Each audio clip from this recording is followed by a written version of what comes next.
اور ہنٹنگ ہو رہی ہے۔ ڈیفارسٹیشن میں کیا ہوتا ہے کہ جنگلات کا خاتمہ ہو جاتا ہے، درختوں کی کٹائی ہو جاتی ہے، زمین کو صاف کر لیا جاتا ہے تاکہ عمارتیں بن سکیں۔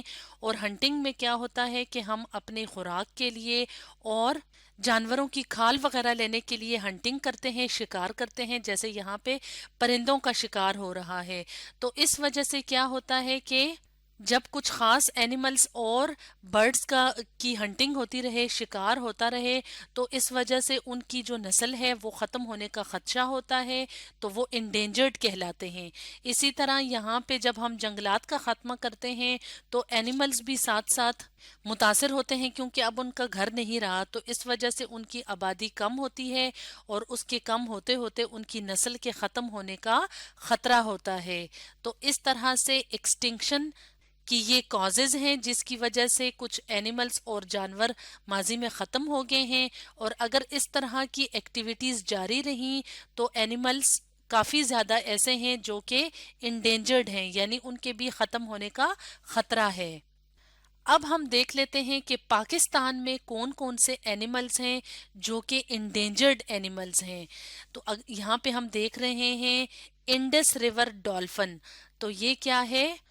ڈولفن کی ایک قسم ہے جو پاکستان میں پائی جاتی ہے، اور پاکستان میں اس کے ختم ہونے کا خطرہ ہے، یعنی اس کی نسل بہت کم رہ گئی ہے، اور اگر اس کو بچانے کے لیے خاص اقدامات نہ کیے گئے تو یہ کیا ہو جائے گی؟ ایکسٹنکٹ ہو جائے گی۔ ابھی یہ انڈینجرڈ ہے، تو تھوڑے عرصے بعد اگر اس کو بچانے کے اقدامات نہ کیے جائیں تو یہ ایکسٹنکٹ ہو جائے گی، یعنی ختم ہو جائے گی۔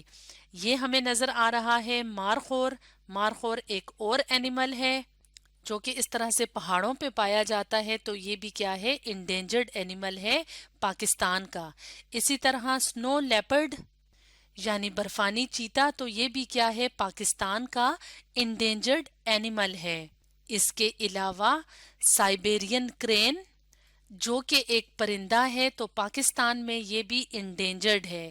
اور ایشین بلیک بیئر، بیئر ریچھ کو کہتے ہیں، تو ایشین بلیک بیئر جو ہے وہ بیئر کی ایک قسم ہے جو کہ پاکستان میں انڈینجرڈ ہے۔ تو اس طرح سے یہ وہ اینیملز ہیں جو کہ پاکستان میں انڈینجرڈ ہیں، یعنی جن کے ختم ہونے کا خدشہ ہے، ان کی تعداد بہت کم رہ گئی ہے۔ اب ہم یہ دیکھیں گے کہ اینیملز کو یا جانوروں کو کیسے پروٹیکٹ کیا جا سکتا ہے، یعنی ان کی نسل کو کیسے بچایا جا سکتا ہے۔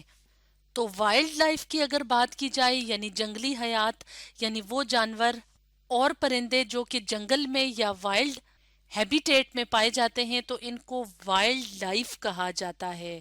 تو جنگل میں پودوں کی اور جانوروں کی بہت زیادہ ورائٹی پائی جاتی ہے، تو ان کی حفاظت کرنا، ان کی پروٹیکشن کرنا ہماری ذمہ داری ہے۔ تو ان کی وائلڈ لائف کی جو پروٹیکشن ہے یا اینیملز کی جو پروٹیکشن ہے، اس کا بہترین طریقہ یہ ہے کہ ان کو نیچرل یا قدرتی ماحول مہیا کی جائے، یعنی جس ماحول میں اینیملز رہ رہے ہیں اس ماحول کو اگر ہم ڈسٹرب نہ کریں، اس ماحول کو اگر ہم خراب نہ کریں ہیومن ایکٹیویٹیز کی وجہ سے، تو یہ جانور پروٹیکٹڈ ہوں گے، محفوظ ہوں گے، اور ان کی نسل کو خطرہ نہیں ہوگا۔ یعنی اگر ہم لکڑیوں کے لیے یا عمارتوں کی تعمیر کے لیے جنگلات کا خاتمہ نہ کریں، اس کے علاوہ جانوروں کا اگر ہم شکار نہ کریں، یا شکار اگر کریں بھی تو ایک حد تک کریں کہ ان کی نسل کو ختم ہونے کا خطرہ نہ ہو، تو اس طرح سے ہم اگر ان کا قدرتی ماحول پروٹیکٹ کریں، حفاظت کریں، تو کیا ہوگا کہ اینیملز بھی محفوظ ہوں گے۔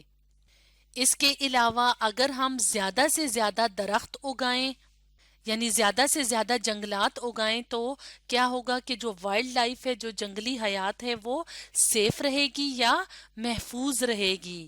جیسے کہ ہم اس تصویر میں دیکھ رہے ہیں کہ کچھ ہیومن بینگز جو ہیں وہ کیا کر رہے ہیں؟ وہ درخت لگا رہے ہیں۔